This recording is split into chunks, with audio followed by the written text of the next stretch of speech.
সেদিন আন্দুল রাজবাড়ি থেকে ফেরার পথে গিয়েছিলাম পাকুড়িয়ার সালাসার ধামে।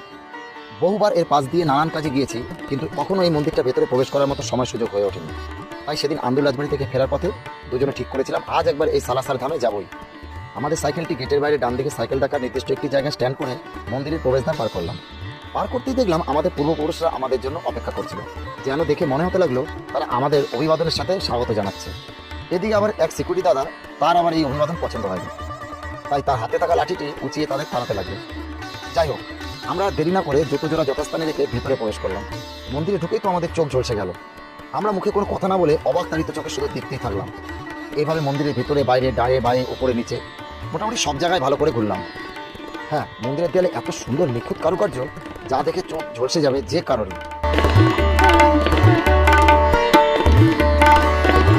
এই মন্দিরের ওপরে ঘরে আছে শ্রী হনুমানের মূর্তি, আর নিচের ঘরে আছে শ্রী খেটুশ্যামের মূর্তি। শ্রী হনুমান বা বজরংবলীকে তো তোমরা সবাই চেনো, কিন্তু তোমাদের মধ্যে হয়তো অনেকে খেটুশ্যামকে চেনো না। যারা চেনো না, আমার এই পোস্টের প্রথম কমেন্টটি তাদের জন্য। আমাদের কাছে এর কোনো ছবি বা ভিডিও কোনোটাই নেই, কারণ মন্দিরের গর্ভগৃহে কোনো রকম ছবি কিংবা ভিডিও করা সম্পূর্ণ নিষিদ্ধ। এবার আমাদের এখান থেকে প্রস্থান করার পালা। তোমরাও যদি এই মন্দিরটি দেখতে আসতে চাও, তাহলে বালিহল থেকে সলভ যাওয়ার যে কোনো বাস ধরে পাকুড়িয়া সালাসার ধাম স্টপেজে নেমে এখানে চলে আসতে পারো। আর তোমরা বলো মন্দিরটি তোমাদের কেমন লাগলো, তোমাদের কমেন্টের আশায় থাকলাম। আজকের মতো বিদায় নিলাম, আবার দেখা হচ্ছে পরবর্তী ভিডিওতে। টাটা।